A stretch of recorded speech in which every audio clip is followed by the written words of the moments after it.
Welcome one and all to a festive special review. In the spirit of Christmas, I thought it would be a nice idea to take a look at a game made for charity. It's a simple game from a simpler time when all kids wanted for Christmas was the latest method of electronic death and destruction so that they could fight with their friends on the playgrounds of old about which system was best. Ah, the past. How similar to the present it is. Speaking of presents, Santa's going to need your help to deliver them this year. Why? Because a bunch of naughty elves, birds, planes and even clouds are trying to stop him. It's time to take a look at the official Father Christmas computer game on our favourite set of systems, the Amstrad CPC, ZX Spectrum and Commodore 64. Let's do it. The year is 1989. Fantasy World Dizzy has just been released. The GX4000 and Amstrad Plus machines are just around the corner, and Save the Children have just published a little budget price game called The Official Father Christmas. Not the official Father Christmas game, just The Official Father Christmas. It's like they were trying to say this game itself is Father Christmas, and that it's official. If none of that makes any sense to you, don't worry. It makes no sense to anyone else either. Amstrad Action reviewed it in their January 1990 issue, which was released in December 1989 because why should any of this make any sense? They described the game as really designed for the younger kiddie and suggested it wouldn't be a challenge for anyone over the age of 8. Were they right? Let's find out. In a word, yes. The Official Father Christmas on the Amstrad is a very simple game, if you can call it a game. It's more of a compilation, you see. The game is split into 3 mini-games. Here in the first minigame, you have to construct your sleigh by finding all the parts and carrying them out of Santa's grotto. The naughty elves that Santa hasn't kicked out for being a bunch of annoying gits for some reason are all trying to stop you, so you'll need to do your best to avoid them. If an elf touches you, they will steal the piece of sleigh that you're carrying and hide it somewhere else, then you have to go and find it again. The game won't tell you this, however, and there's no indication on the screen that you are or aren't carrying a piece of sleigh, so it's best to just avoid the elves as much as possible. This section is quite easy once you work out how to avoid the elves, and the graphics aren't anything to write home about.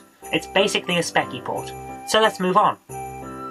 In the second minigame, you get to choose which items you want to add to your Christmas list. At first, that seems absolutely pointless, but then the game moves you on to a new screen. Now the elves are throwing gifts at Santa from the top of the screen, and good old Father C has to grab as many of them as he can. The minigame ends when Santa has collected all the toys that you put on your Christmas list, so I hope you remembered which ones you chose. I know I didn't. But don't worry if you don't remember, because it's fairly easy to win just by running backward and forward in the hope that you collect everything that you need to.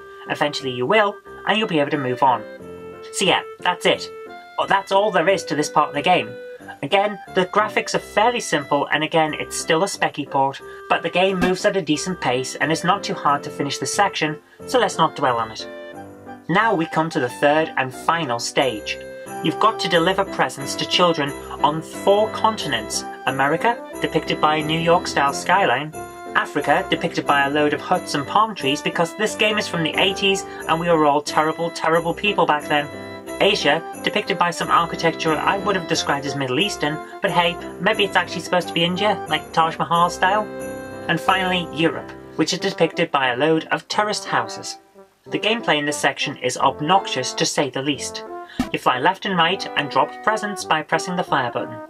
You have to land a present on the small arrows that pop up here and there on the landscape, and I do mean land the present on the arrow. You need to be dead on or it won't count. Clouds will catch the presents and float them away.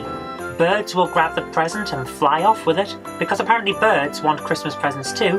Also, jets will grab presents too, because, I don't know, maybe they're working with the birds or something. It's not very clear at all. What is clear is that nature does not want Santa to deliver his goods. There are a lot of obstacles, so landing a present is something of a game of chance rather than skill. Keep at it though, because you'll get there eventually, and it's highly unlikely that you'll run out of time. Oh, did I mention there's a time limit? Well, there is. Yeah, you have to finish all 3 mini-games before dawn, otherwise the elves that were stopping you doing your job earlier will have to step in and do it for you. Yeah, I don't know why they're suddenly on your side either. None of this makes sense. Once again, the graphics are serviceable, but it's a straight specky port again, and there's nothing really to write home about with it. The downside for this section, and it is a pretty annoying downside, is that there's no indication of which way you need to fly after delivering a present. The arrows can appear off to your left or to your right, and you won't know which one it is until you've flown in any given direction for a while and not seen an arrow. If you do that, turn around and fly back in the other direction until you find your next target. It really is the only way to find them. Now don't get me wrong, that's not a game-breaking design flaw, but it is pretty annoying, especially since the landscape seems to scroll on forever without looping around on itself. Now there's no particular sound in this game, it's really just bleeps and chirps whenever an event happens, such as successfully delivering a present or picking up a part of your sleigh. There's also no background tune, and that's a little bit of a downside because the title tune is actually pretty good.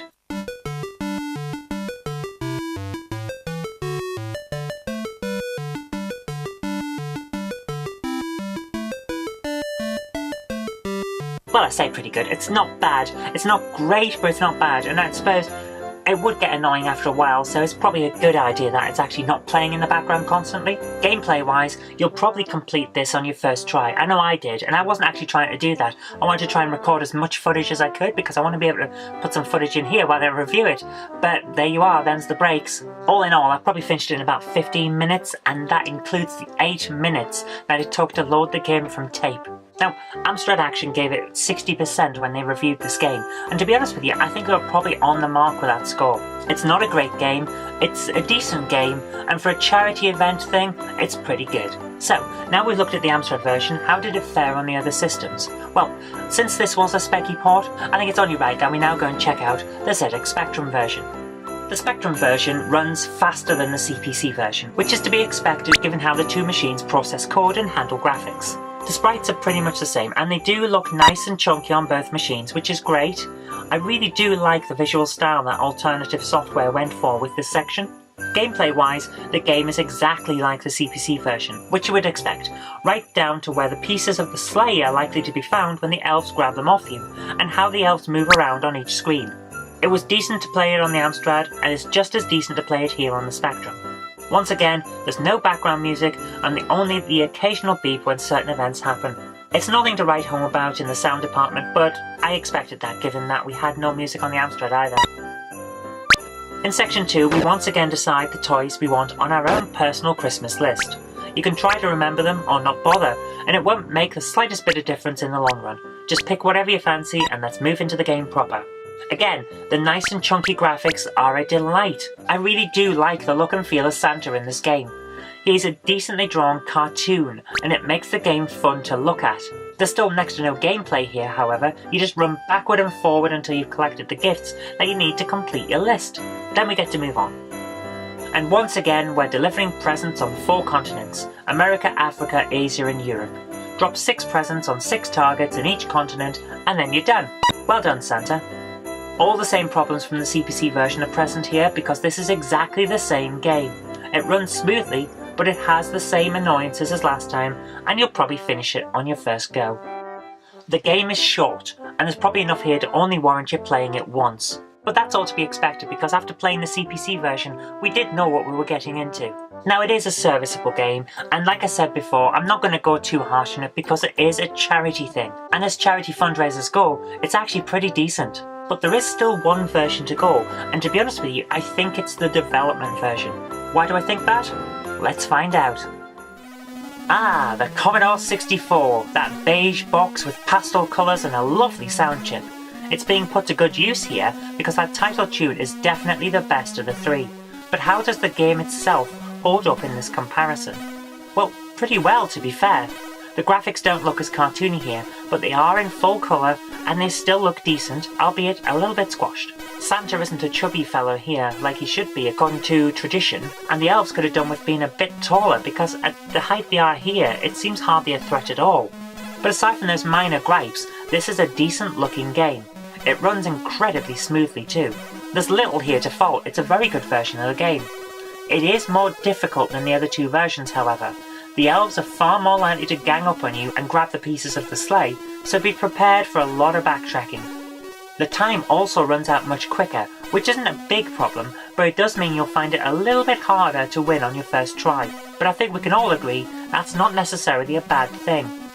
In the second minigame, you'll find things a lot easier in this version. Once you pick up the gifts for your Christmas list, the falling toys will be highlighted if they're on your list. That makes remembering the list unnecessary, and you can simply concentrate on grabbing the items that you need in order to continue. The gifts fall really fast, however, which makes me think that there are a lot of children out there who are going to get broken toys from this Santa. Also, the background music is different on this level, which was a surprise. This game actually has background music, and it's pretty decent, as you would expect from a Commodore 64 game. There's a lot of polish gone into this version of the game. That's why it's definitely the lead version. Okay, here we are at the final stage. Once again, we're throwing presents at arrows in the vague hope of hitting the target. The game moves really fast this time, and the arrows are harder to see because instead of being above the houses, now they're at the bottom of the game area and they blend into the background more.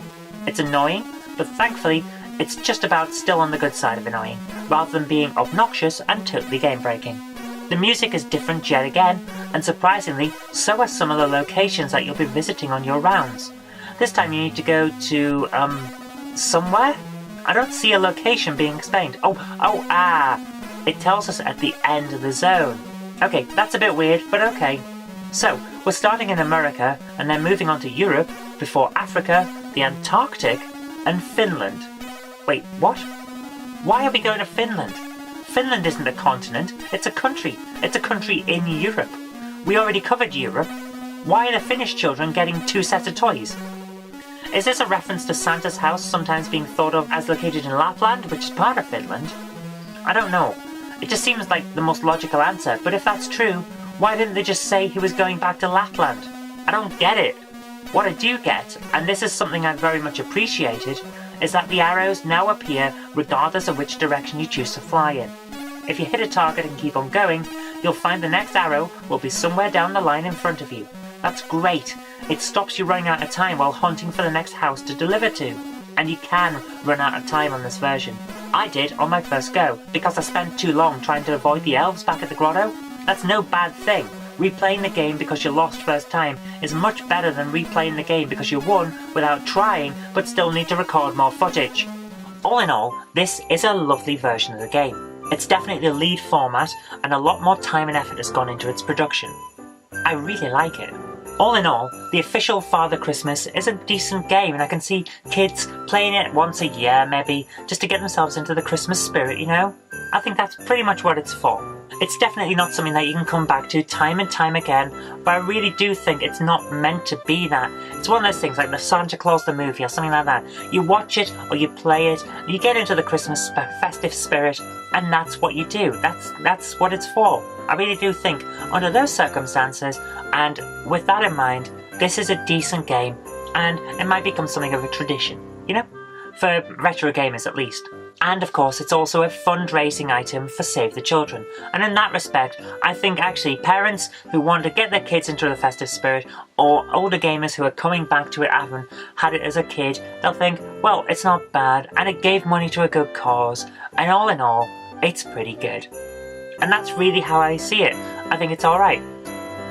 Nothing more I can say about it. It's one of those games, it's not gonna blow your socks off, but it's not gonna annoy you either.